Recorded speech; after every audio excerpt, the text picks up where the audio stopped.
கீதாவுடன்.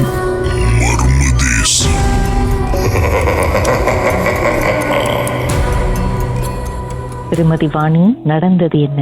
எங்க அப்பாவுக்கு நடந்த ஒரு விஷயம், எங்க வீட்டுல நடந்த உண்மையான சம்பவம்.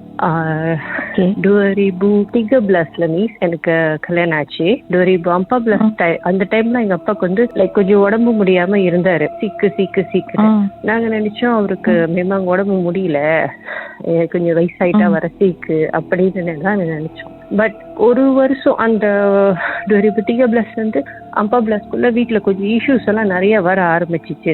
தங்கச்சிங்க கால் பண்ணி இந்த மாதிரி அப்பா ரொம்ப உடம்பு முடியாம இருக்காரு, வீட்டுல சம்திங் ஒன்று ஸ்ட்ரேஞ்சான திங்ஸ் வந்து ஃபீல் பண்ணுது. ஆக்சுவலி கல்யாணம் பண்ணி நான் ஈப்போக்கு வந்துட்டேன், என்னோட ஹோம் டவுன் வந்து தில்லையிட்டானே. இப்போ கால் பண்ணி சிஸ்டர்ஸ் எல்லாம் இந்த மாதிரி சொல்லிக்கிட்டே இருக்கிறப்ப சரி என்னதான் இருக்கு வீட்டுல போய்தான் பார்ப்போம் அப்படி சொல்லி ஹஸ்பண்ட சொல்லிட்டு அப்போ வந்து நான் வேலை செஞ்சுக்கிட்டு இருந்தேன். ஒரு வாரம் லீவ் எடுத்து அப்பாக்கு உடம்பு முடியலன்னு சொல்லி போனேன் என்னோட ஹோம் டவுனுக்கு. வீட்டுக்கு போய் முதல் நாள்லயே வந்து வீடியோ ரொம்ப டல்லா மூராமா அப்படியே இருந்த மாதிரி இருந்தது. என்ன இஷ்யூ தெரியல. அப்ப நம்ம நினைச்சோம் அப்பாவுக்கு உடம்பு முடியல, அதனால நம்மளுக்கு எல்லாமே தப்பாவே தோணுதுன்னு சொல்லிட்டு வீடெல்லாம் கிளீன் பண்ணலாம் அப்படின்னு சொல்லி வீட்டு வேலை நாங்க செஞ்சுக்கிட்டு இருக்கோம். நான் மஞ்சள் தண்ணி அதெல்லாம் போட்டு வீட்டு வாசல வந்து நான் கழுவிக்கிட்டு இருக்கேன். கழுவிட்டே இருக்கிறப்ப என்னை வந்து யாரோ வேகமா ஒரு ஃபோர்ஸ் மாதிரி தள்ளி விட மாதிரி இருந்துச்சு மிஸ். அப்ப நான் என்ன பண்ண விழுந்துட்டேன். ஆனா என் லக்கா என்னன்னு தெரியல, பட் நான் புடிச்சிட்டோன்னே லைட்டா தான் அடி விழுந்தது, ரொம்ப ஹெவியா விழுல. அப்பயும் எனக்கு மனசு தெரியவே இல்லை, ஏன் இது இப்படி இருக்கு வேற மாதிரி இருக்கு. வீடு உள்ளுக்கு நம்ம என்டர் பண்றப்ப இன்னைக்கு நான் வீட்டு உள்ளுக்கு போறப்ப வீடே ஒரு மாதிரி லைட்டான ஒரு கவுச்சி வாட மாதிரி ஒரு ஃபீலிங் மிஸ் எனக்கு. ஏன் இது இப்படியே இருக்கு சரியில்லை மாதிரி சொல்லிட்டு வீடெல்லாம் கிளீன் பண்ணிட்டு அன்னைக்கு ராத்திரி தங்கச்சி எல்லாம் சொன்னாங்க ரூம்ல படுக்க எனக்கு பயமா இருக்கு, சரி எல்லாரும் இன்னைக்கு ஹால்லே படுத்துக்குவோம் அப்படின்னு சொல்லி டிசைட் பண்ணி ஹால்ல படுத்தோம். ராத்திரி 1 மணி 2 சம்திங் இருக்கும் மிஸ், நைட்ல தான் அந்த தூங்கிட்டு இருக்கிற தூக்கத்துல நானும் தங்கச்சி எல்லாம் வரிசையா படுத்திருக்கோம். ஹஸ்பண்ட் இல்ல, அவரு போலதான் இருந்தாரு, நான் மட்டும் தான் ஒண்டி டிராவல் பண்ணேன். படுத்துக்கிட்டு இருக்கோம், யாரோ நம்மள தாண்டி தாண்டி தாண்டி தாண்டி ஒரு மேன் உருவத்துல போனா அப்படி இருக்கும் மிஸ். அப்படி இருந்துச்சு. ஒரு கட்டத்துல நல்ல தூக்கத்துல இருக்கிறப்ப நம்மள யாரோ என்னமோன்னு போகுது அப்படி சொல்லிட்டு நம்மள நார்மலா இருந்துட்டு படுக்கிற மாதிரி நான் வந்து கடைசியில படுத்திருந்தேன். என்ன ஒரு எத்துனா எப்படி இருக்கும் மிஸ், யாரோ ஒரு ஆள் வந்து ஒரு நம்ம படுத்திருக்கோம், நம்மள ஒரே எத்துனா ஒரு மாதிரி திருக்கஜூட்டா எந்திரிப்போமே, அந்த மாதிரி ஆயிடுச்சு. இப்ப பயந்து போய் எந்திரிக்கிறப்ப எங்க பட்டுச்சு ஷோல்டர்ல யாரோ வந்து எட்டிட்டு போன மாதிரி தான் இருந்துச்சு, நம்மள கூப்பிட்ட மாதிரி கூட இல்ல. அப்புறம் தூக்கத்துல எந்திரிச்சோடனே எனக்கு ரொம்ப பயமா ஆயிடுச்சு. என் ஹஸ்பண்ட்க்கு கால் பண்ணி இந்த மாதிரி இருக்குமா, எனக்கு சரியா படல, என்னமோ வீட்டுல இருக்கிற எக்ஸ்ட்ராவா என்னமோ இருக்கிற மாதிரி இருக்கு அப்படி சொன்னா அவர் சொன்ன சரி பரவாயில்ல, நீ ஒரு 2 நாள் ஸ்டே பண்ணிட்டு வந்துருங்க, நம்ம இங்க வந்து யாரா சாமி பாக்குறவங்க யாரா இருந்தா நம்ம போய் பாக்கலாம் என்னது அப்படின்னு சொல்லிட்டு. இப்ப நான் அங்க இருந்து கிளம்பி வந்துட்டேன். அப்ப வீட்டுல இருக்கிற தங்கச்சி என்ன பண்ணிருக்காங்க, அப்பாவுக்கு உடம்பு முடியலன்ட்டு அவங்க ஆக்சுவலி வீட்லயே இருந்ததுனால அவங்களுக்கு வந்து இன்னும் நிறைய ஸ்ட்ரேஞ்சிங்கான திங்ஸ் எல்லாம் நடந்திருக்கு. அப்பா திடுதிடுப்பா பின்னாடி வந்து நின்னு அவங்கள பார்த்து சிரிக்கிற மாதிரி, சும்மா யாரோ நடந்து போனா அவங்க பின்னாடி யாரோ நடந்து போற மாதிரி, அந்த மாதிரி எல்லாம் இருந்திருக்கு. அப்போ ஒரு வாட்டி வந்து அவங்க என்ன பண்ணிருக்காங்க, அப்பாவுக்கு சரி சொல்லிட்டு கோயிலுக்கு போயிட்டு தீர்த்த தண்ணி எடுத்துட்டு வந்து கொடுத்துருக்காங்க. அந்த வீக்லயே நடந்ததுதான் அதெல்லாமே. தீர்த்த தண்ணி எடுத்து கொடுத்துருக்காங்க. அப்பா சொல்லிட்டு நான் வந்து குளிச்சுட்டு வந்து குடிச்சுக்கிறேன், எனக்கு இப்ப வேண்டாம், நான் இன்னும் குளிக்கல அப்படி சொல்லியிருக்காங்க. அப்ப தங்கச்சி என்ன பண்ணிருக்காங்க, சாமி மேடையில வச்சுட்டு கிச்சன்ல போய் அந்த மங்கு கழுவிட்டு சம்திங் என்னமோ செஞ்சுட்டு இருந்திருக்காங்க. எங்க கிச்சனோட சைட்ல வந்து இடிக்கல் வச்சிருப்போம் மிஸ், எப்பயுமே அந்த இடத்துலதான் இருக்கும் அந்த கிச்சன், அது பக்கத்துல. அந்த இடிக்கல் அவங்க கால்ல வந்து அப்படியே விழுந்து அவங்களோட அம்மா நெகை விரல் வந்து அப்படியே பேந்துக்குச்சு மிஸ். அவ நாங்க நினைச்சோம் இது ஆக்சிடென்ட்லி நடந்துருச்சு, தங்கச்சி தசிட்டாரு கை பட்டுருச்சு. ஏன்னா அது டவுன் கணக்குல இருந்து அங்கதான் இருக்கு, வருஷ காலமா அந்த இடிக்கல் வந்து அதே இடத்துல அங்கதான் இருக்கு. அவங்க என்கிட்ட என்ன சொன்னாங்க, இல்ல வனி அந்த இடிக்கல் வந்து யாரோ தள்ளி விட்ட மாதிரிதான் இருந்துச்சு, அதுக்கு முன்னுக்கே வந்து நான் கழுகிட்டே இருக்கிறப்ப பின்னாடி யாரோ நிக்கிற மாதிரி இருக்குன்னு வேகமா திரும்பி பார்த்தா அப்பா தான் நின்றுட்டு இருந்தாரு. பார்த்து என்னை பார்த்து சிரிச்சுட்டு ஒரு மாதிரியா செஞ்சுட்டு போயிட்டாரு. சோ அவர் நடக்கிறாரு என்னமோ எக்ஸசைஸ் பண்றாரு, நானும் விட்டுட்டேன். கழுவிக்கிட்டே இருக்கிறப்பதான் அந்த இடிக்கல் வந்து விழுந்துச்சு வாணிதாங்க. அப்புறம் என்னடா இவங்க இப்படி சொல்றாங்க சரியில்லை சொல்லிட்டு நம்ம ஈப்போக்கு வந்துட்டோன்னே நான் என்னோட பெரியம்மாக்கு கால் பண்ணி இந்த மாதிரி ஷேர் பண்ணேன், அம்மா அப்படி இப்படி எல்லாம் நடக்குது, எனக்கு தெரியல சம்திங் வீட்டுல என்னமோ இருக்கிற மாதிரி இருக்கு, ஆனா எப்படி என்ன செய்யறது தெரியல. அவங்க வந்து ஏமா கவலைப்படுற, நம்மளுக்கு இங்க ஐயா இருக்காங்க, தெலைத்தாலே தான் இருக்காங்க. தெலைத்தானா லைக் பகடத்து சைட்ல ஒருத்தவங்க இருக்காங்க. நம்ம வீட்டுல கொஞ்சம் ப்ராப்ளம் இருக்கும்போது அவங்க தான் ஹெல்ப் பண்ணாங்க. நீங்க அவங்கள போய் அப்பாவை கூட்டிட்டு பாருங்கன்னு சொல்லி நம்பர் கொடுத்துட்டாங்க. அப்போ நான் 4 days ஒர்க்கிங் 3 days லீவ் வரும் miss. Night shift morning shift அந்த மாதிரி வரும். இப்போ அந்த ஒர்க்கிங் இதை முடிச்சுட்டு தெலைத்தானுக்கு போயிட்டோம். கால் பண்ணி அவங்ககிட்ட பேசிட்டு இந்த மாதிரி அப்பாவை கூட்டிட்டு வரோம், வீட்டுல இப்படி நடக்குது அவங்ககிட்ட எல்லாத்தையும் சொல்லிட்டு அப்ப அவங்க அந்த டேட்ல வர சொன்னாங்க. போற அந்த டைம்ல நான் ஹஸ்பண்டையும் கூட்டிட்டு போனேன். போயிட்டு வீட்டுல இருந்து எங்க அப்பாவை நாங்க எங்க போறோம்னு கேட்டாரு. நான் சொன்னேன் போய் சாப்பிட்டு வந்துடலாம்ப்பா அப்படின்னு. அப்பா அம்மா ஹஸ்பண்ட் நானே, நாங்க 4 பேர் தான். போய் சாப்பிட்டு வந்துடலாம்ப்பான்னு காடியில நார்மலா ஏறி உக்காந்துட்டாரு. உக்காந்து 5 தூரம் அது போன கையோட எனக்கு வயிறு வலிக்குது, எனக்கு கால் வலிக்குது, நான் வரல, நான் வீட்டுக்கு தான் போகணும் லைக் மச்சம் ரொம்ப பிடிவாதமா அந்த கேரக்டர் லைக் பிள்ளைங்க மாதிரி ஆயிருமே மிஸ், அந்த மாதிரி ஆயிட்டாரு. ஏன்டா இவர் இப்படி செய்யறாரு அப்படின்னு சொல்லிட்டு நம்மளும் ஏசி ஒரு மாதிரி கூட்டிட்டு போயிட்டோம். அப்படி லைன்ல இருங்க, பாட்டுக்கு பிறகு மேலும் பேசலாம்.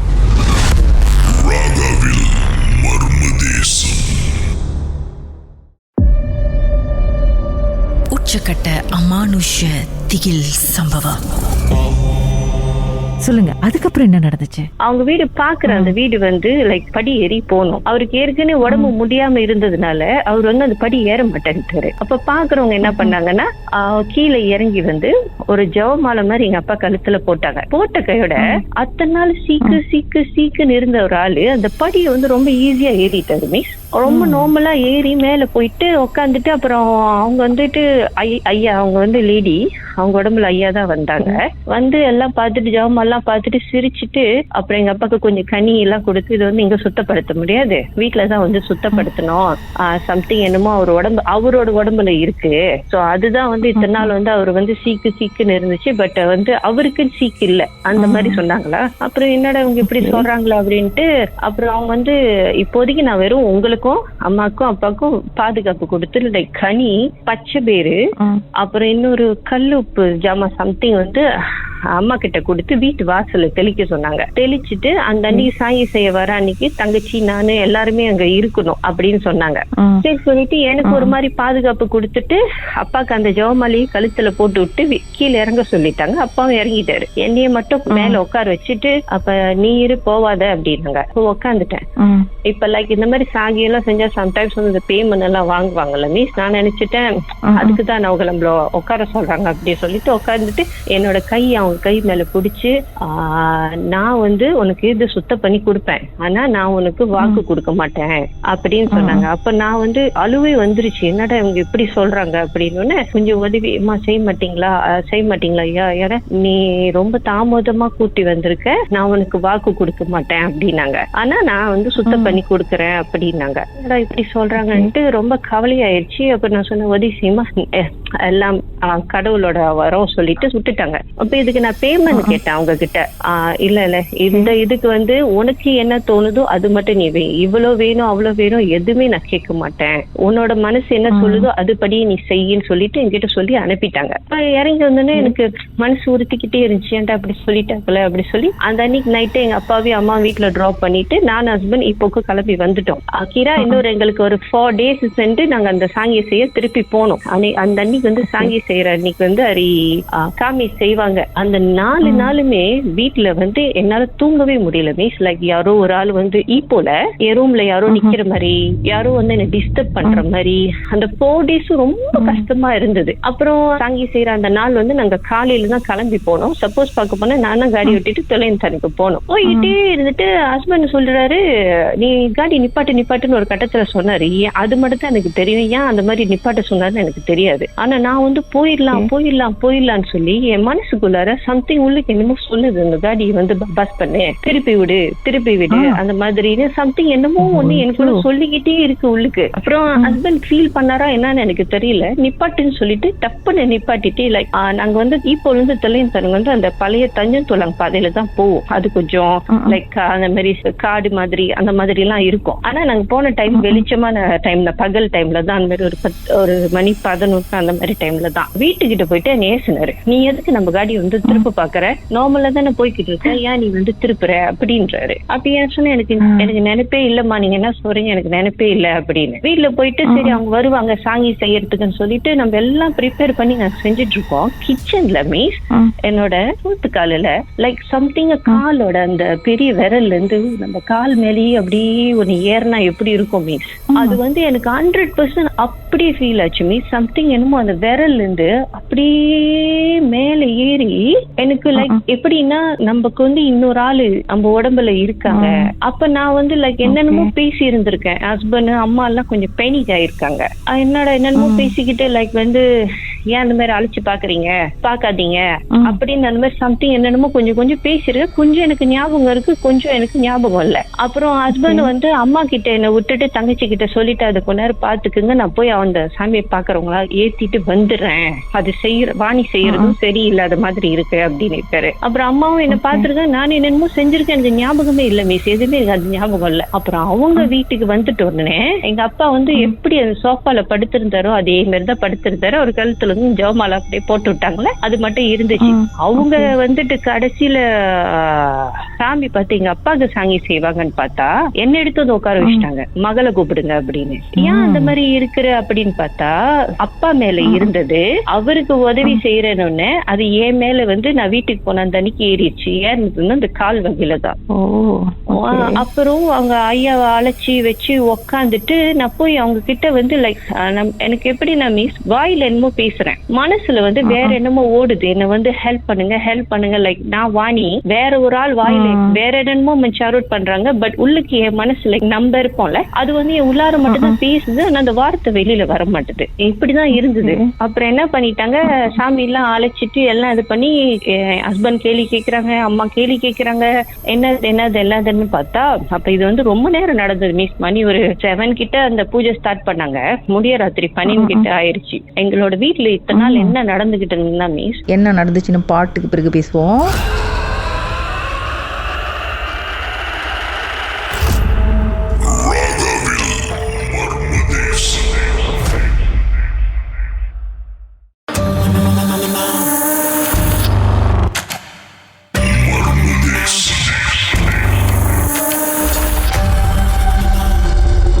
அதுக்கப்புறம் என்ன நடந்துச்சு? நாங்க வந்து எங்க வீட்டுல வந்து 7 பிள்ளைங்க, நான் தான் வீட்டுக்கு பெரிய பிள்ளை. எங்க வீட்டுல எங்க அப்பா மட்டும்தான் ஒண்டி வேலை, அம்மா வந்து ஹெல்ப் பண்ணிட்டு தான் இருந்தாங்க. பசிபூர் வேலை தான் செஞ்சுட்டு இருந்தாரு அப்பா, கொஞ்சம் கடை ஸ்டோர் எல்லாம் திறந்து. அப்பாவுக்கு வந்து ரொம்ப க்ளோஸ் ஃப்ரெண்ட் ஒருத்தர் இருந்தாரு, அவர் பேர் நான் சொல்ல விரும்பல இந்த இடத்துல. அவர் என்ன பண்ணிருக்காரு, அவருக்குள்ளாரே வந்து ஒரு எங்க அப்பா மேல ஒரு ஜெலஸ்லயே இருந்திருக்காரு. பாரு எவ்வளவு கஷ்டப்பட்டாலும் அந்த பிள்ளைங்களை வந்து பாத்துறாங்க, அவங்க ஒய்ஃப் வந்து எந்நேரம் அவங்க கூடயே தான் இருக்காங்க. ஏன்னா அவருக்கு வந்து லைக் ஃபேமிலி ப்ராப்ளம் இருந்திருக்கு, பிள்ளைங்க வெளியில படிக்க போவாம வைஃப் ப்ராப்ளம்ஸ் அந்த மாதிரி இருந்து அவர் வந்து லைக் ஒரு இந்தியா மீன்ஸ் அவங்க வைஃப் தான் மலேசியால. அவருக்குள்ள அப்படியே அந்த ஒரு ஜெலஸ் அவர் கீப் பண்ணி லைக் எங்க அப்பாவுக்கு வந்து சேவனை செஞ்சிருக்காரு. சேவனை செஞ்சு ஃபர்ஸ்ட் ஒரு வாட்டி என்ன பண்ணிருக்காரு, எங்க அப்பாவுக்கு வந்து நார்மலா லைக் தெளிச்ச மாதிரி கொடுத்திருக்காரு. அது வந்து என்னோட வெட்டிங் டைம்ல நடந்திருக்கு. எங்க அப்பாவுக்கு சீக்கிரம்னா என்னோட கல்யாணம் வந்து கேன்சல் ஆயிரும், அவங்க வீட்டுல கல்யாணம் நடக்காது அந்த மாதிரின்னு செஞ்சிருக்காங்க. பட் அந்த டைம்ல வந்து அம்மா வந்து ரொம்ப நல்லா சாமி கும்பிட்டுக்கிட்டு இருந்ததுனால அவங்க அப்பாவுக்கு அனுப்பின அந்த பர்சன் வந்து எங்க அப்பா வந்து ஃபுல்லா அட்டாக் பண்ண முடியல, வெறும் அவருக்கு சீக்கு அந்த மாதிரி கொடுத்து நம்ம வீட்டுல வந்து ரொம்ப நாள் அதனால ஸ்டே பண்ண முடியல, போயிருச்சு. இப்ப போன கையோட லைக் கிரா எப்படின்னா அது வந்துட்டு போன கையோட அது அந்த செஞ்சார்ல அவங்க ஃப்ரெண்டு, அவரு கோவம் ஆயிட்டாரு. உன்னாலயே அந்த வீட்டுல இருக்க முடியல, இல்ல அந்த வீட்டுல வந்து சாமி நடமாட்டம் இருக்கிற மாதிரி இருக்கு, என்னால் ரொம்ப நேரம் அந்த வீட்டுல இருக்க முடியல, என் உடம்பு ரொம்ப சூடாகுது அப்படின்னு அந்த செஞ்சது வந்து சொல்லியிருக்கு. இப்ப இந்த இன்ஃபர்மேஷன் எல்லாமே வந்து என் உடம்புல இருந்து அது பேசுது. ஆக்சுவலி வந்து ஒரு ஆம்பளாளு அதுதான் வந்து சாமி கிட்ட சொல்லிக்கிட்டு இருக்கு, அதனால இருக்க முடியல, நான் வெளியே ஆயிட்டேன். அடுத்தது என்ன பண்ணிருக்காரு, அவரு தெரியும் எப்ப எங்க அப்பா வேலைக்கு போவாரு, எப்ப என் தங்கச்சி வேலைக்கு போவாங்க, வீட்டுல யாரும் இருக்க மாட்டாங்க. எங்க வீடு வந்து சும்மா அந்த மினுக்கு கேட்டு தாப்பாதான், அவர் அந்த கேட்டு திறந்து நாங்க இல்லாத அன்னைக்கு வந்து எங்க வீட்டு சைட்ல பூச்சூல் வந்து பெரிய ரோத்தா மரம் நட்டிருப்பாங்க அம்மா, அதை நோண்டி அந்த ஜாமான் வந்து எங்க வீட்டுல காணாம பண்ணிட்டு எங்க வீட்லயே அந்த ஆளை வந்து நிரந்தரமா வச்சு எங்க அம்மாக்கு சீக்கிரம் செஞ்சிருக்காரு. அப்ப அப்பாவை சீக்கிரம்னா அம்மா வந்து அப்பாவை தான் கான்சென்ட்ரேட் பண்ணுவாங்க, சாமி கும்பிடுறது அந்த மாதிரி எல்லாம் அவங்க பெரிய அளவுக்கு அந்த கவனம் செலுத்த மாட்டாங்கல்ல அப்படின்னு. அப்ப அது எங்க அப்பாக்குள்ளேயே இருந்து ஃபுட் வகையில எப்படி தருப்பா மிஸ் கொடுத்துருக்காரு. எங்க அப்பா வந்து கொஞ்சம் தண்ணி சாப்பிடுவாரு அவங்க ஃப்ரெண்ட் கூட எல்லாம் போறப்ப. அவருக்கு வந்து கர்லினா ரொம்ப பிடிக்கும். லைக் அந்த வறுவல் மாதிரி செஞ்சு கொடுத்தா அதுல வச்சு எங்க அப்பாவுக்கு கொடுத்துட்டாரு மிஸ் சாப்பிடறதுக்கு. அது அவர் உடம்புக்கு போய் அவரையும் வீணாக்கி எல்லாமே இதெல்லாம் செஞ்சு அவர் வந்து லைக் ரொம்ப சீக்கா உழுவுற மாதிரி செஞ்சுட்டாங்க. அப்ப அவர் வியாபாரத்துக்கு போக முடியாம வருமானமும் வீணாகி வீட்டுல ஃபேமிலி அந்த மாதிரி இருந்துச்சு ஃபைனான்ஸ்னால. ஆக்சுவலி நான் கல்யாணம் ஆகி ஒரு 3 மாசத்துலயே நான் பிரெக்னன்டா இருந்தேன். அப்ப வந்து எங்க அம்மா வீட்டுக்கு நான் வந்திருந்தேன். வந்து போன உடனே எனக்கு வந்து மிஸ்கேரேஜ் ஆயிடுச்சு. அந்த இடத்துல அது சொல்லுது மிஸ் நாங்க வந்ததுனாலதான் என்னோட பேபியை வந்து அது எடுத்துக்கிச்சு அப்படின்னு. எனக்கு ரொம்ப போது உங்க மூலியமா தான் விஷயம் வெளியாகுது அவனுடைய ஆத்மாவா. பட் ஆனா உங்களுக்கு அது ஃபீல் பண்ணுதா? என்ன வார்த்தைகள் வந்துச்சு, என்னென்ன பேசுனீங்க உங்க வாயால? பேசுறதெல்லாம் வந்து எனக்கு விளங்குது மிஸ். நான் சுத்தி பாக்குறப்ப முன்னுக்கு அம்மா இருக்காங்க, என்ன கட்டு போட்டுட்டாங்க, அந்த சுத்தி இதெல்லாம் வச்சுட்டாங்க, நான் எங்கேயும் ஓடக்கூடாது அப்படின்னு. என் காலில இருந்து தண்ணி வருது. அது பேசுறதெல்லாம் வந்து எனக்கு லைக் மனசாட்சிக்கு விளங்கும்னு சொல்லுவாங்களே மிஸ், அந்த மாதிரியான ஒரு ஃபீல் தான் மிஸ். எனக்கு எல்லாமே விளங்குது. நான் வந்து அழுவுறேன்.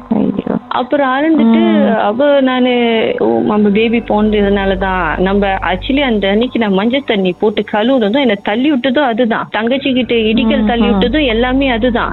எங்க அப்பாக்கு யாராரு ஹெல்ப் பண்றாங்களோ அவங்க எல்லாரையுமே அது டிஸ்டர்ப். நாங்க போற பாதியில நான் அந்த காடியை வந்து கவுக்க எனக்கு சொன்னது கூட அதுதான். லைக் எப்படின்னா போக கூடாது, இது நடக்க கூடாது, அந்த மாதிரி என்னென்ன செய்ய முடியுமோ அந்த மாதிரி. அப்புறம் இந்த எப்படி நடந்துட்டு அப்புறம் கேட்டாங்க, ஏன் இப்ப நீ இவ்வளவு செஞ்சிட்டியே, அந்த மனுஷன் பாருங்க எப்படி ஆயிட்டாரு, அவர் ரொம்ப இதாயிட்டாருன்னு. அதுவும் அழுவுதான். இது எப்படி சொன்னிச்சுன்னா மிஸ், அவர் வந்து ஊருக்காரு இல்ல, நான் வந்து பறந்துதான் நான் வந்தேன், பறந்துதான் என்ன கூட்டி வந்துட்டாங்க. இங்க பேசின தமிழும் வந்து நான் ஸ்ரீலங்கா கலந்த ஒரு சுத்தமான தமிழ் தான் வந்து அது பேசுதான். எங்க ஹஸ்பண்ட் சொல்றாரு, அந்த என்ன நான் இப்படிதான் பறந்து வந்தேன் அந்த மாதிரி. இப்ப நீங்க வந்து ஏன் இந்த மாதிரி இந்த ஃபேமிலி நீ செஞ்ச கெடுதல் செஞ்சுட்டு என்ன வந்து புடிச்சு வச்சிருக்காங்க, புடிச்சு வச்சு என்ன வந்து இதுதான் செய்ய சொல்லியிருக்காங்க, செய்யலினா என்ன கொடுமைப்படுத்துவாங்க அப்படி சொல்லிட்டு சரி அப்பெல்லாம் செஞ்சுட்டு இப்ப இது சுத்த பண்ணா நீ போயிருவியா, அது எப்படி சொன்னிக்க. எங்க அந்த கால்ல விழுந்து நான் கெஞ்சிருக்கேன், அந்த மாதிரி என்னை பிடிச்சு எங்கன்னா விட்டுருங்க, நான் திருப்பி இங்க வரமாட்டேன், அந்த பர்சன் கிட்டே என்ன அனுப்பிடாதீங்க, அப்புறம் அவர் என்ன இன்னும் சித்திரவதைப்படுத்துவாரு அப்படின்னு. எங்க உன்னை வச்சிருக்காங்க நீ சொல்லு, நான் அந்த இடத்த தோண்டணும்னு சொன்னதுக்கு அது போய் இந்த பூலோ பாசி பூலோல மீஸ் நான் அங்கதான் போய் உட்காந்துருக்கேன், இங்கதான் என்னை வச்சு தானம் பண்ணிருக்காங்க அப்படி சம்திங் சொல்லியிருக்காங்க தமிழ்ல. அப்புறம் சாமி என்ன பண்ணிட்டாங்க, அங்கேயே வச்சு என்னோட சுத்தம் பண்றேன்னு சொல்லி என்னோட உச்சி முடிய வெட்டி கண்ணாடி போத்தல் போட்டாங்க மிஸ். நான் 2 கண்ணால பாக்குறேன் அந்த முடி வந்து மேல தூக்கிட்டு நிக்குது அந்த கண்ணாடி போத்தில. என்ன உச்சி முடி வெட்டினாங்களே, இப்ப போட்டா நம்மளா கீழே இறங்கிருந்தா முடி போட்டா கீழே இறங்கிரும் தானே, அந்த முடி வந்து மேல தூக்கிட்டு நிக்குது. லைக் மேக்னெட்ல இருந்து மேல தள்ளதான் எப்படி இருக்கும் அப்படின்னு. அப்ப அதோட நான் மயக்கமா ஆயிடுச்சு, படுத்துட்ட ஒரு மாதிரியா. போத்தில உள்ளது வந்து நல்லா டைட் பண்ணிட்டு அது புடிச்சிட்டோங்க. எடுத்து போயிட்டு தண்ணியில போட்டு சொல்லி சில சாங்கியெல்லாம் வீட்டுல செய்யலாம் சொல்லிட்டு அப்புறம் அவங்க என்ன பண்ணி சொல்லிருக்காங்க, இந்த பாஸ் இருக்குல்ல இதை வந்து ஹஸ்பண்ட் கூப்பிட்டு டிஸ்போஸ் பண்ண சொல்லிட்டாங்க. இந்த செடியே வேண்டாம், இந்த தானா எதுவுமே வேண்டாம், தூக்கி போட்டுருங்க, நெருப்புல வச்சு எரிச்சிருங்க, இது வேண்டாம் அப்படின்னு. ரொம்ப மனசு கஷ்டமா தான் இருந்துச்சு மிஸ். ஏன்னா அந்த பர்சனோட பேரும் எங்களுக்கு தெரிஞ்சு போச்சு யாரு இந்த மாதிரி செஞ்சாங்க, அப்பாவோட ஃப்ரெண்டுன்னு. ரொம்ப கவலை ஆயிட்டோம். ஏன்னா லைக் ஒரு ஃபேமிலியில ஒரு ஆள் மாதிரி அந்த அங்கிளை நாங்க பார்த்தோம். அவர்னால்தான் அப்பா வந்து இவ்வளவு சீக்கா இருக்காரு, 1 வருஷமா நாங்க இதனால்தான் சப்போர்ட் பண்றோம் அப்படின்னு நினைக்கிறப்ப மனசு ரொம்ப கவலையா இருந்துச்சு மிஸ். அப்படி லைன்ல இருங்க, பாட்டுக்கு பிறகு மேலும் பேசலாம்.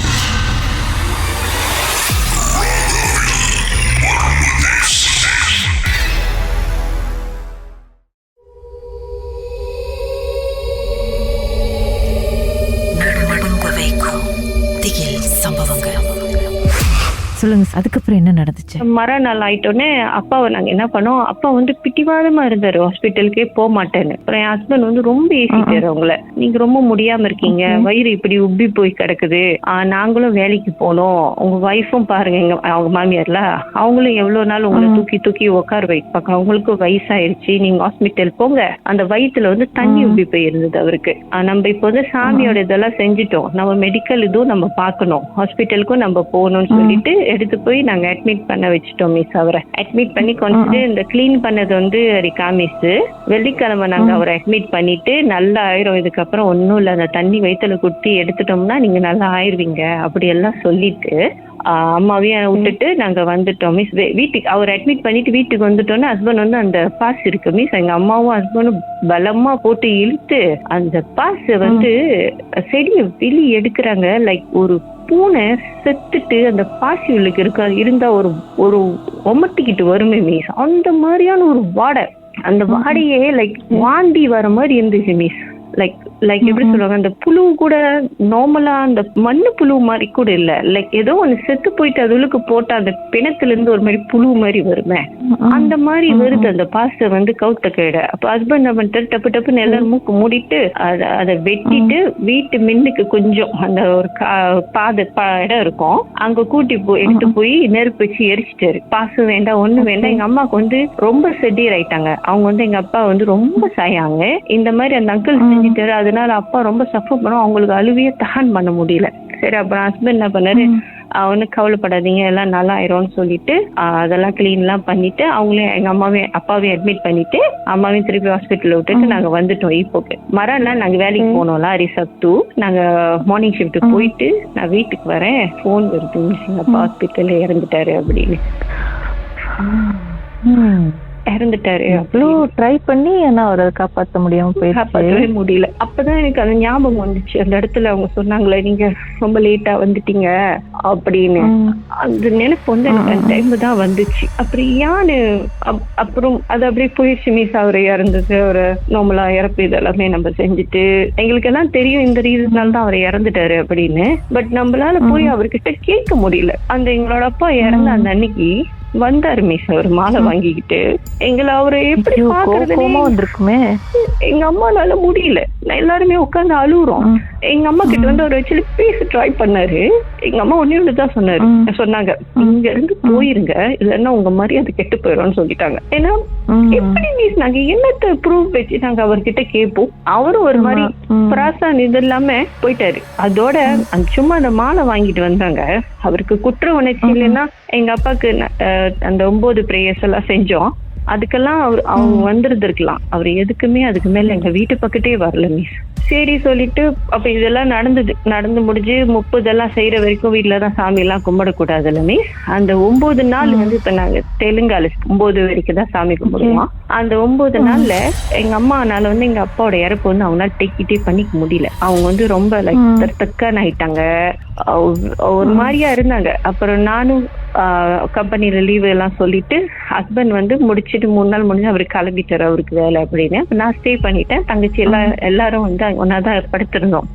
நினைக்கிறேன் 3வது நாள்னு நினைக்கிறேன் மிஸ். இல்ல முத அந்த இறப்பு அந்த அன்னைக்கு அப்பாவை வெளியில கூட்டிட்டு போயிட்டாங்க மிஸ். அப்ப அவர் இறந்துட்டாருன்னா அவர் பாக்ஸ்ல தானே இருப்பாரு. அவர் இறந்துட்டுனா என் அம்மா வந்து ரொம்ப பிடிவாதமா மறுநாளே வந்து அவரை வந்து எரிச்சிடாதீங்கன்னு சொல்லி அப்படி அழுந்தாங்க. ஏன்னா இறந்துட்டாங்கன்னா எல்லாம் மறுநாள் எடுத்துருவாங்கல்ல.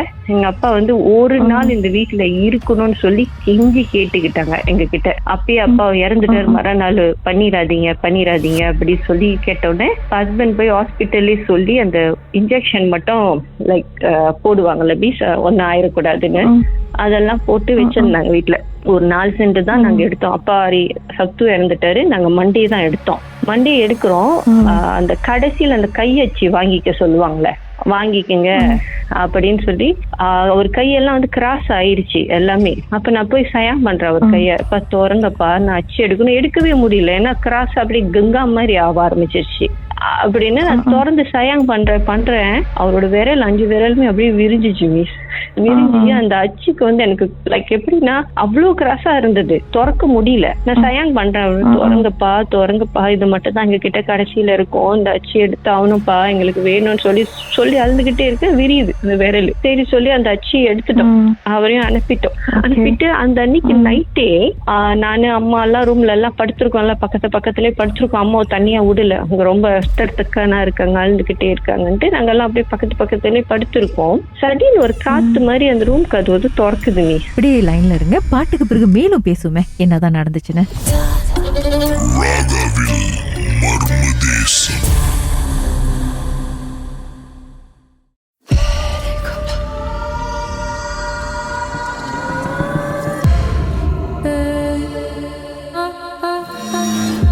சொல்லுங்க, அதுக்கப்புறம் என்ன நடந்துச்சு? திறந்து இருட்டுல நான் அப்படியே எங்க அப்பாவோட உருவத்தை பார்த்தேன் மிஸ். நான் அந்த அரை கண்ணுல பாக்குறேன், அவர் உருவம் வந்து அப்படியே பார்த்து நடந்து வராரு. வீட்டுல நடந்து உயிரோட இருந்தா எப்படி இருக்கும், அந்த பிளாக் உருவம் மட்டும் அப்படி ஒரு பயமய மாதிரி உருவம் நடந்து ரூம் உள்ளுக்கு வந்துட்டு எங்க அம்மாவோட காலை புடிச்சுக்கிட்டு அங்கேயே உட்கார்ந்து இருக்காரு. அப்படி எத்தனை மணின்னு எனக்கு தெரியாது மிஸ், அதான் நான் சத்தியமா அவரை பார்த்தேன். அந்த நேரத்துல நீங்க சொன்னீங்களா அம்மா கிட்டயோ இல்லையா சொன்னீங்களா? பேசவே முடியல மிஸ். லைக் நம்மளோட சுவார வெளி வராது, நம்மளால வெறும் பார்க்க மட்டும் முடியுமே, அவ்வளவு மட்டும்தான். ரூம்க்கு அது ஒரு மாதிரி காத்து மாதிரி அடிச்சிச்சு. திறந்து உள்ளுக்கு வந்து அம்மாவோட கால் கிட்ட உட்காந்துக்கிட்டாரு. அப்படி அது வண்டிதான் அதை நான் பார்த்தேன். அதோட 9 பிரேயர்ஸ் எல்லாம் முடிஞ்சிச்சு. எல்லாம் கொஞ்சம் கொஞ்சம் பேச ட்ரை பண்ணீங்களா அந்த டைம்ல? இல்ல ஒண்ணுமே நான் பேசுவோம், என்னால பேசவே முடியல மிஸ். வெறும் வந்து லைக் எப்படின்னா அது பயம் கூட இல்ல மிஸ், வாயில வார்த்தை வரல, அழுவ மாதிரிதான் வந்தது. ஏன்னா நம்மளுக்கு அது நம்ம அப்பா, நம்மளுக்கு பயமே இல்ல. எங்க அப்பா இறந்து தங்கச்சி எல்லாம் கூட சம்திங் அவர் இருக்கிற மாதிரி எல்லாம் ஃபீல் பண்ணிருக்கேன்னா யாருமே பயப்பில்ல. அப்பா நம்ம அப்பா நம்மள ஒண்ணு செய்ய மாட்டாரு அப்படி அந்த மாதிரி. அப்புறம் அதுக்கப்புறம் அம்மா கிட்ட சொன்னீங்களா? மறுநாளே நான் சொன்னேன். தங்கச்சி எல்லாம் அழுந்தாங்க.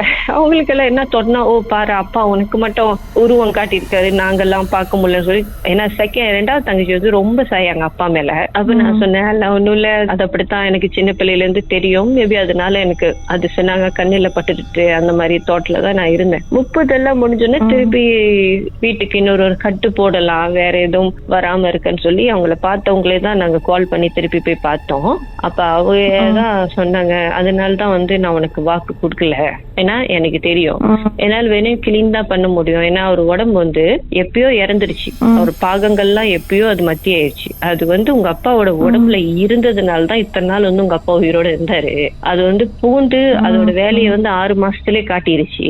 அது அப்பா உடம்புக்கு தான் அது ரொம்ப நாளா டிராவல் பண்ணிட்டு இருந்திருக்கு. ஹெல்ப் பண்றவங்களை வந்து அது டிஸ்டர்ப் பண்ணிக்கிட்டு அங்கங்க போய்கிட்டு வந்துகிட்டு அப்படி இருந்திருக்கு. அப்ப தங்கச்சி கொஞ்சம் உதவி செஞ்சோன்னே அவங்கள கொஞ்சம் பயம் காட்டுறது, நான் ரொம்ப உதவி செய்யறேன், ஆளு கூட்டிட்டு வரேன் பாக்கணும்னா இப்ப என்ன வந்து ரொம்ப பயம் காட்டி இருந்திருக்கு. அந்த மாதிரி நடந்தது. இந்த இன்சிடென்ட் எல்லாம் நடந்து முடிஞ்சு மீஸ் நாங்க எங்க அப்பா உயிரோட இருக்கிறப்ப கடைசியா நாங்க தங்கச்சிங்க எல்லாம் வந்து லைக் ஒரு மாதிரி வீட்டுல ஒரு கேதரிங் செஞ்ச எனக்கு மறதியா இருந்தது இருக்கு. அது வந்து செஞ்சோம், ஒரு போட்டோ பிடிச்சோம் எங்க அப்பா அம்மா எல்லாம் சோஃபால எல்லாம் உட்காந்த மாதிரி.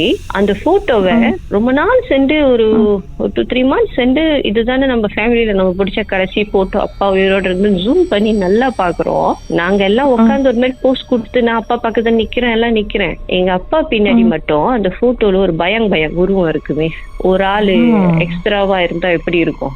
ஏன்னா அந்த பிளாஸ்ல எல்லாம் நம்மள மாதிரி இப்ப பாய்க்கிற போன் மாதிரி எல்லாம் சங்கியா இல்ல மிஸ், நார்மலா நம்ம பிடிப்போமே, அப்பதானே கேமரா போன் வந்த அந்த காலம். அப்ப அந்த டைம்ல நாங்க பெரிய அளவுக்கு இந்த மாதிரி இப்ப மாதிரி ஜூம் பண்ணி கூட பாக்கல. அந்த 2-3 months சென்று இதுதானே கடைசியா பிடிச்ச போட்டோன்னு சொல்லி நல்லா பாக்குறோம். அந்த எங்க அப்பா பின்னாடி ஒரு உருவம் இருக்கு, லைக் ஒரு பயம் இருந்தா எப்படி இருக்கும். இப்ப நம்ம வந்தா நம்மளோட நிழல் இருக்கும், என்ன சொல்லுவாங்க பயம் தெரியுமே, அந்த மாதிரி அவரு பின்னாடி மட்டும் அந்த போட்டோல ஒரு பயம் தெரியுது.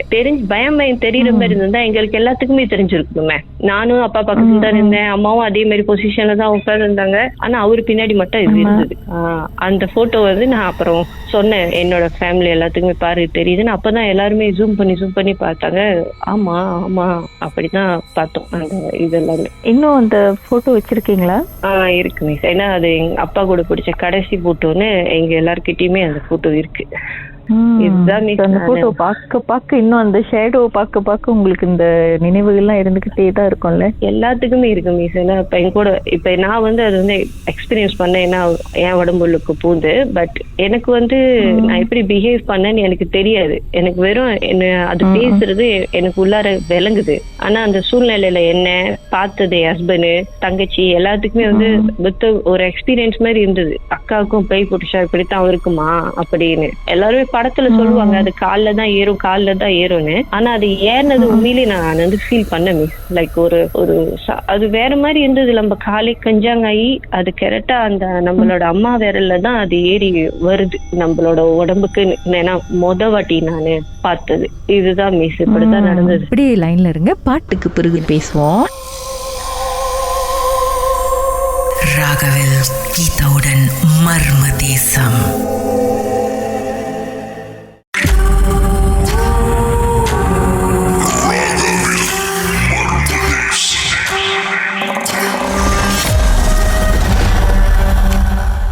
அதுக்கப்புறம் என்ன நடந்துச்சு? ஒரு வருஷம் சென்று நாங்க விசாரிச்சுக்குவோம் அந்த அங்கிள் எப்படி இருக்காரு, நல்லா இருக்காரா அப்படின்னு. அது சொல்லுவாங்கல்ல மிஸ், அந்த கர்மானு. அது எங்களுக்கு சந்தோஷமா இல்லன்னு எனக்கு தெரியல. பட் நான் சொல்றேனே, அவங்க ஒய்ஃபே அவரை வீட்டை விட்டு துரத்திட்டாங்க. திறந்து அவரோட பிசினஸ் அவர் லாஸ் ஆகி இப்ப ஒரு மோட்டர்ல வந்து யாரும் பிள்ளைங்க பார்க்காம ஒய்ஃப் பார்க்காம அப்படியே போய்கிட்டு வந்துகிட்டு இருக்காரு. ஏன்னா செஞ்சு வைக்கிறது வந்து ஈஸின்னு நினைக்கிறாங்க. பட் அது வந்து ஒரு ஃபேமிலியோட தலையே காணாக்கிறோன்னு சொல்லுவாங்களே, அந்த மாதிரி. ஏன்னா எங்க வீட்டுல நாங்க 7 பேரு. என்னோட ஒரு வெட்டிங் மட்டும்தான் எங்க அப்பா நின்று நடத்தினாரு. அதுக்கு மேல வேற யாரோட கல்யாணமும் அவருக்கு பார்க்க அந்த கிஃப்டே இல்லை. உங்களோட இவ்வளோ ஒரு துயரமான ஒரு சம்பவம், அதை கேட்கும் பொழுது மனசு ஒரு பக்கம் பாரமா இருக்கு, இன்னொரு பக்கம் ரொம்ப கோவமா இருக்கு. 11 வருஷம் ஆச்சு இது நடந்து உங்க குடும்பத்து உங்க வாழ்க்கையில. அம்மா எப்படி இருக்காங்க? இப்ப பரவாயில்ல. அவங்க அந்த இதுல இருந்து வெளியாகி வந்து அப்பா இல்ல அப்படின்னு அடுத்த ஒரு ஸ்டேஜுக்கு அவங்க போயிட்டாங்க. பட் அவங்கள வந்து நல்லா ஆக்கிறதுக்கே எங்களுக்கு ஒரு 3 இயர்ஸ் கிட்ட ஆனிச்சு மிஸ். ஏன்னா அவங்க வந்து ரொம்ப எங்க அப்பா கூட சரியான சரியான சயாங். அவங்க வந்து எங்களை கூட விட்டு கொடுத்துருவாங்க, எங்க அப்பா வந்து விட்டே கொடுக்க மாட்டாங்க. அப்ப ரொம்ப நாள் ஆச்சு அவங்க வந்து அப்பா இல்லைன்னு அவங்கள இது பண்ணி இப்ப வந்து அவங்க வந்து பெரிய தங்கச்சி கூட ஜோஹர்ல இருக்காங்க. வருவாங்க, எங்களெல்லாம் பார்ப்பாங்க. பட் அந்த தன் வீடு வந்து அவ்வளவு செஞ்சும் இப்ப வந்து லைக் யாரும் இல்லாத மாதிரி தான் இருக்கு. ஏதாவது ஒரு கெதரிங் வந்தா மட்டும்தான் நாங்க அங்க போறது வர்றது அந்த மாதிரி ஆயிடுச்சு. அதுவும் அம்மாக்கும் சரி உங்களுக்கும் சரி கூட இருந்த ஒருத்தர், அவ்வளவு நம்பின ஒருத்தர் வந்து அப்பா முதுகுல உங்க ஃபேமிலி முதுகுலே குத்திட்டு போனது வந்து ஒரு பெரிய துரோகம் தான் அது. அது எப்படி சொல்றதுன்னு எனக்கு தெரியல மிஸ். பட் ஒரு பெரிய இழப்பு தான். ஏன்னா நார்மலா சொல்லுவாங்க பேய் பிடிச்சிருச்சு. நான் உங்களோட மர்ம தீச நிகழ்ச்சி எல்லாம் கேட்பேன், வந்தாங்க போனாங்க அமுக்குனாங்க அப்படி அதெல்லாம் சொல்லுவாங்க. பட் ஒருத்தவங்களே இழந்துட்டோம் நாங்க எங்க வீட்லயே ஒரு சேவனால அப்படின்னு. ஏன்னா நான் தான் வீட்டுக்கு பெரிய பிள்ளை, நானும் கல்யாணம் ஆகி வந்துட்டேன் அந்த ஏஜ்ல. பட் தங்கச்சிங்க தான் சின்னதுனால அவங்களுக்கு வந்து இதை எப்படி ஹேண்டில் பண்ணணும் கூட தெரியல அந்த ஏஜ்ல. அவங்களுக்கும் உங்களை போய் பார்க்கணும், அவங்களை போய் தவி பார்க்கணும். வீட்டோட ஒரே டிரான்ஸ்போர்ட் வந்து அப்பா கிட்ட தான். அவரே உடம்பு முடியாம இருக்கிறப்ப தங்கச்சி எல்லாம் மோட்டர் பைக்ல போய் தேட முடியாது. ஏன்னா ஆம்பளை பையனுங்க இருக்கிற வீடு வந்து அது கொஞ்சம் வேற மாதிரி இருக்கும், எப்படியும் தேடிடுவாங்க. பொம்பளை பிள்ளைங்களே இருக்கிற வீட்டுல வந்து அது கொஞ்சம் டஃபா இருந்துச்சு எங்களுக்கு. இப்ப சில பேர் கேட்கலாம், ஹாலியாவே நீங்க பாத்துருக்கலாம். நாங்க வந்து எங்க அப்பாவுக்கு உடம்பு சரியில்லைன்னு தான் நினைச்சோம். நான் இங்க சிந்திக்கவே இல்லை எங்க அப்பாவுக்கு வந்து ஒருத்தவங்க செஞ்சு வச்சிருப்பாங்க அப்படின்னு அந்த தோட்டே எங்களுக்கு இல்ல மிஸ். உண்மையிலே இல்லவே இல்லை. நாங்க போய் சாமி பார்க்கும்போது கூட எங்க அப்பாவுக்கு சேவனை செஞ்சு வச்சுட்டாங்கன்னு கூட போகல. வீட்டுல ஏதோ சேட்டை வந்துச்சு, டிஸ்டர்ப் பண்ணுது அப்படின்ற அடிப்படையில தான் நாங்க போனோம். தவிர்த்து அதுக்கு போய் இவ்வளோத்தையும் நாங்க ஃபேஸ் பண்ணுவோம்னு நாங்க எதிர்பார்க்கவே இல்லை மிஸ். பெரிய ஒரு விஷயம், பெரிய இழப்பு தான், பெரிய இழப்பு. இவ்வளோ பெரிய ஒரு சம்பவத்தை எங்ககிட்ட ஷேர் பண்ணதுக்கு ரொம்ப நன்றி. Thank you so much. And I hope சீக்கிரமாவே இந்த வழியிலேருந்து வெளியாகிறது ரொம்ப கஷ்டம் தான். பட் கடவுள் உங்களுக்கு வந்து ஒரு ஸ்ட்ரென்த் கொடுக்கணும் இதை வந்து அக்செப்ட் பண்றதுக்கு. ஆனா மிஸ் எனக்கு ஒரே ஒரு விஷயம் தான் மிஸ் சொல்லணும். எல்லாரும் வந்து சேவனை செய்யணும்னு சொல்லி கெட்ட எண்ணத்துல செஞ்சிடறாங்க. பட் வந்து அது ஒரு ஃபேமிலிய, ஒரு தலைமுறைய, ஒரு ஃபேமிலி எப்படி பாதிக்கணும் தான் அவங்களுக்கு தெரியல. தெரிஞ்சு செய்யறாங்களா தெரியாம செய்யறாங்களான்னு எனக்கு தெரியல. எனக்கு ஒரே ஒரு வேண்டுகோள் தான், தயவு செய்து இந்த மாதிரி வந்து செய்யாதீங்க. நீங்க நினைக்கிறீங்க அது நீங்க செஞ்சுட்டீங்கன்னா நீங்க பிற்பாடு நல்லா இருப்பீங்கன்னு, வாய்ப்பே கிடையாது. நீங்களும் கஷ்டப்படுவீங்க. அதுக்கு தான் நான் கடைசியா சொன்னேன் அந்த அங்கிள் பத்தி. 2 இயர்ஸ் சென்று அவரும் நல்லா இல்ல. அவரு அது செய்யாம இருந்திருந்தா மேபி இன்னைக்கு எங்க அப்பா உயிரோட இருந்திருக்கலாம். வேற தங்கச்சிங்களுக்கும் கல்யாணம் எல்லாம் பார்த்திருக்கலாம். எங்க ஃபேமிலியில இன்னும் நிறைய விஷயங்கள் நடந்தது வந்து கோ த்ரூ பண்ணி எங்க கூட டிராவல் பண்ணி இருந்திருப்பாரு. ஏன்னா அவர் அப்பா. பட் என்ன சொல்றதுன்னு எனக்கு தெரியல மிஸ். எனக்கு செய்யாதீங்க, வேண்டாம் இந்த மாதிரி ஒரு விஷயம். உங்களுக்கு தெரியாது, அது ஒரு ஃபேமிலியோட ஆணி வேறையும் பிடிங்கி எடுக்கிற மாதிரி இருக்கும் இந்த மாதிரி எல்லாம் நடக்கிறப்ப. நம்ம நல்லது செஞ்சாலும் சரி கெட்டது செஞ்சாலும் சரி அந்த கர்மா வினைகளுக்கு பதில் சொல்லித்தான் ஆகணும். உங்க வாழ்க்கையிலும் நடந்த அமானுஷமான அந்த சம்பவத்தை எப்படியாவது என்கிட்ட சொல்லியே ஆகணும்னு அவளோடு காத்துட்டு இருக்கீங்களா? எங்களுக்கு நீங்க வாட்ஸ்அப் பண்ணலாம் 034913333. உங்க பெயர் அதுக்கப்புறம் #MD அப்படின்னு டைப் பண்ண மறந்துடாதீங்க. கடந்த வாரங்களின் கதைகளை மீண்டும் நீங்க கேட்கணும்னு நினைச்சீங்கன்னா ஷாக் ஆப் வாயிலா கேட்கலாம். SYOK செட்டிங்ஸ் லாங்குவேஜ் தமிழ்னு செலக்ட் பண்ணுங்க. சர்ச் ஐகான்ல மர்ம தேசம் அப்படின்னு டைப் பண்ணுங்க. ஷாக் காஸ்ட்னு கிளிக் பண்ணீங்கன்னா எல்லா கதையும் அங்கதாங்க இருக்கு.